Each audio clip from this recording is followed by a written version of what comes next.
Kuni kabajamtootaa fi hordoftoota YouTube chaanaalii Sukkaareetu jirra jirtu bakka jirtanitti nageenya xiyya ta'uun irraa maddite isin haa geettu isiniin jedha.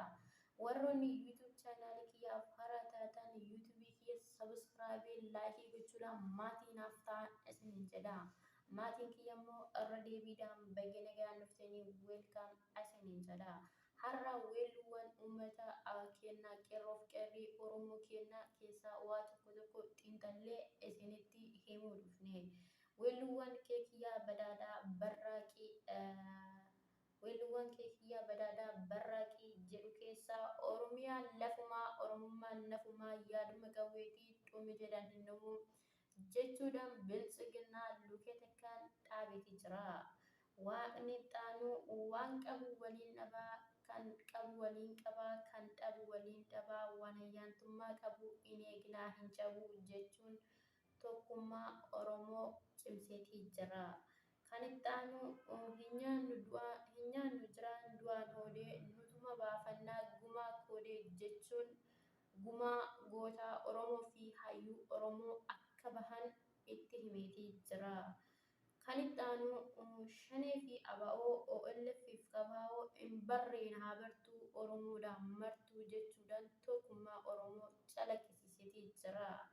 Kan itti aanu shaggarii fi dirree dhabuun waan hin jirree ifannee wal bulchuu alagaan hin bulchuu jechuun biltsiginnaa yookaan warroota biyya bulchan tana luka takkaan ishii dhaabsiseetii jira.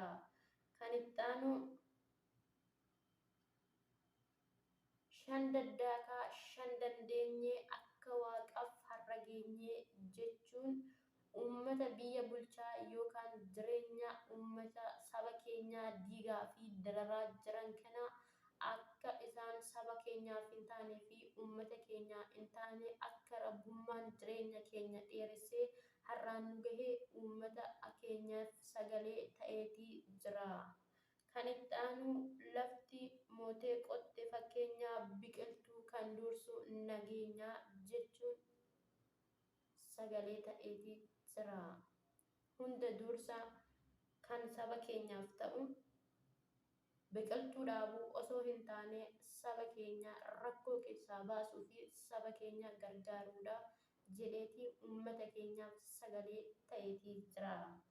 Gaaffiin itti aanu kan itti aanu hayyuu hiitee ofuu miitee jechuun hayyuu hiitee ofuu miitee jechuun akka hayyoonni Oromoo mana hidhaa bahanii sagalee ta'eefii jira. Gaaffiin itti aanu noobeelii hidhate zinnaaraa addunyaan dhoowwate dolaaraa jechuun akka addunyaan mootummaan Itoophiyaa yookaan mootummaan biyya bulchaa jiru kun sirrii hin taanee fi karaa irra hin jirree fi karaa gaarii hin jirre addunyaan beektee jirti jechuudhaan uummata Oromoo biraan sagalee isaa gaheetii jira. Kana immoo nama tokko osoo hin taane namni hundinuu beekneetii jirra. Uummata keenya qofa osoo hin taane uummata Oromoo qofa osoo hin taane lammiileen Itoophiyaa keessa jiran hundi isaaniitu mootummaan kun nageenya biyya bulchuu qofa osoo hin taane nageenya namaa hin eegu mirga namaa hin eegu. Mirga namaa eegee namni mirga jiraachuu fi mirga dubbachuu fi mirga kabachiifachuu dadhabuutti jira. Uummanni hundumtuu beeketii jira. Biyyattii fonqole ayyaanni diinagdee kuffise waraanni jechuun itti dabaleetii jira. Akkuma beekamu biyyattii fonqole ayyaanni diinagdee kuffise waraanni kan jedheef dhugaadha. Diinagdee kuftee jirti. Mootummaan Itoophiyaa biyya bulchaa jiru diinagdeen illee harkaa kuftee biyyillee harkaa shattattee gara itti garagaruu fi waan godhu wallaaluudhaan uummanni hundumtuu itti beekeetii jira. Itoophiyaa faarsuuf malee biyya Itoophiyaa qofa faarsuuf malee uummata saba keenyaaf uummata Oromootiif akka hin taanee fi saba biraatiifis akka hin taane uummanni wallaalee fi gaafii itti ta'eetii jira.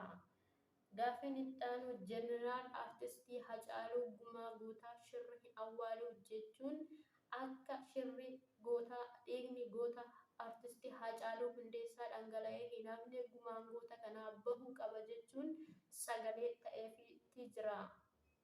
Kunis maaliidhaaf kan jettaniif waggaa lammaffaaf deemaa jeneraal aartistii Haacaaluu Hundeessaa goota onnee sibiilaa erga boqotee haqni isaatii fi dhugaan isaa eenyu akka ajjeese akka hin baane uummanni hundumtuu ni beeka. Kunis kan jedhameef jeneraal aartistii Haacaaluu gumaa gootaa shirra hin awwaalu kan jedheef gumaa aartistii Haacaaluu Hundeessaa haqni isaa awwaalamee eenyu akka ajjeesee fi maaliif akka ajjeesan waan hin beekamneef sagalee ta'eefii jira. Biyya gidiraan deemtu karoora saaxilee qabsoon warra diyaaspooraa jechuun itti dabaleetii jira. Kunis kan jedhameef warroonni biyya harabaa yookaan biyya hambaa Itoophiyaan ala jiranittis qeerroo qarreen xiqqaa guddaan uummata Oromootiif sagalee ta'uu fi Oromoo deeggaruu fi saba ofii bira dhaabbachuun sagalee akka ta'aafii jiran hundattuu beeksiseetii jira.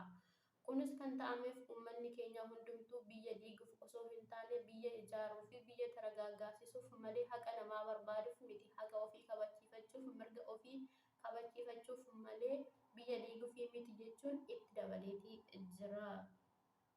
Dhukkuba siyaasaa Jawaar